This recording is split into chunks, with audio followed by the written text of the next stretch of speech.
The following video is for assembly purposes only. Consult with the manufacturer or a trained professional prior to actual use.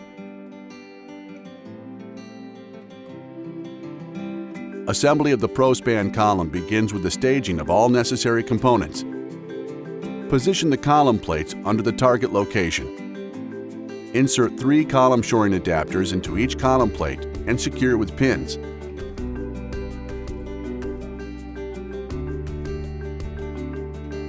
Position 1 Prospan onto each of the column shoring adapters. Extend each Prospan piston to the desired height, and then insert the tethered steel pin through the piston hole. Simply position your remaining column plate atop the 3 Prospans and you're done.